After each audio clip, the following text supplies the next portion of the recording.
வணக்கம். வாழ்க வளமுடன் முத்து ஐயா. அறிவின் வறுமையில் வாழ்கிறவங்களுடைய வாழ்க்கையும் சிறக்கிறதுக்கு என்ன வழி இருக்கு? வாழ்க வையகம், வாழ்க வையகம், வாழ்க வளமுடன். குரு வாழ்க, குருவே துணை. முதலில் அறிவு என்றால் அறிந்து வைத்துள்ளவை என்று நம்மில் பல பேர் புரிந்து வைத்திருக்கிறோம். நமக்கு தெரிந்தது அத்தனையையும் தகவல், நாலேஜ் என்றே சொல்லலாம். வள்ளுவனோ அறிவு என்றால் ஒவ்வொன்றிலும் உள்ள உண்மையை, மெய்ப்பொருள், உண்மையான பொருளை காண்பதே என்று தெளிவுபடுத்தி இருப்பார். எந்த கல்லூரி கொடுக்கும் பட்டயமோ அல்லது எந்த நிறுவனம் கொடுக்கும் பதவியோ வைத்திருப்பவர்களிடம் உண்மையை உணரும் அறிவை, ஞானத்தை பெற்றிருக்கிறார்களா என்பதுதான் முக்கியம். 4 டாக்டரேட் PhD பெற்ற சுப்பு வீட்டம்மா திட்டும்போது அதில் உள்ள உண்மை என்ன என்பது தெரியவில்லை, உணரவில்லை என்றாலும் அவரும் அறிவின் வறுமையில் இருக்கிறார் என்றுதான் அர்த்தம்.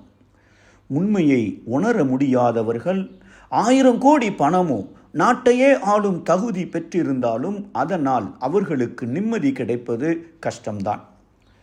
பள்ளிக்கூடம் கூட போகாமல் அறிவின் வறுமையில் வாடுபவர்களாக இருந்தாலும் சரி, கல்லூரி போய் பல பட்டய படிப்புகளை முடித்து உண்மையை உணராதவர்களாக இருந்தாலும் சரி, உண்மையை உணர தேவையான கல்வியை, ஆன்மீக கல்வியை, வாழ்க்கை கல்வியை கற்று பின்பற்றினால் நிச்சயம் வளமாக, செம்மையாக வாழ முடியும் என்பது மட்டுமல்ல, அவர்கள் விரும்பியபடி அவர்கள் வாழ்க்கையை உருவாக்கி கொள்ளலாம்.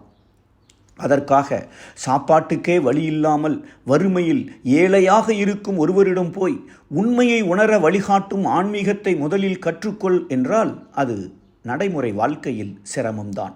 முதலில் மனிதன் வாழ்வதற்கு தேவையான அடிப்படை தேவைகளான உணவு, தங்க பாதுகாப்பான இடம், தட்பவெட்ப சூழ்நிலைகளுக்கேற்ப உடை, உடல் கழிவுகளை வெளியேற்றக்கூடிய வாய்ப்பு, இதை நிவர்த்தி செய்ய பொருள், பணம் வேண்டும். அதற்கு என்ன தேவை? என்னிடம் இருக்கும் தனித்திறமை என்ன?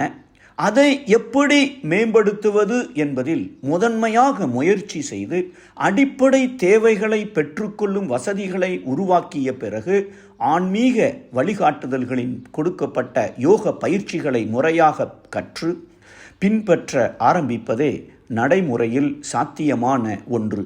மகரிஷி அவர்கள் அறிவின் வறுமையை போக்க மனிதனை பற்றியும் சமுதாயத்தை பற்றியும் இயற்கை இறைநிலையை பற்றியும் முழுமையாக தெரிந்து கொண்டவனே உண்மையை உணர்ந்து வளமாக வாழ்க்கையை உருவாக்க முடியும் என்று குறிப்பிட்டிருப்பார்கள். இதை கொடுப்பதுதான் மனவளக்கலை மன்றங்கள். நன்றி. வாழ்க வளமுடன். வாழ்க்கை கல்வியை ஏற்று வாழும் முறையை மாற்று. வாழ்க்கையை வாழ்வதற்கே வேதாத்ரிய பயணம் அதற்கே. வேதாத்ரியம் வாயேஜ், வேதாத்ரிய பயணம் என்ற பெயரில் வேதாத்ரிய தகவல்களை Facebook, Instagram, LinkedIn இணையதளங்களில் பெறலாம். இன்று இணைக லைஃப் அட் 360 ஸ்கை ப்ரொஃபசர் முத்து இந்த யூடியூப் சேனலை சப்ஸ்கிரைப் பண்ணுங்க.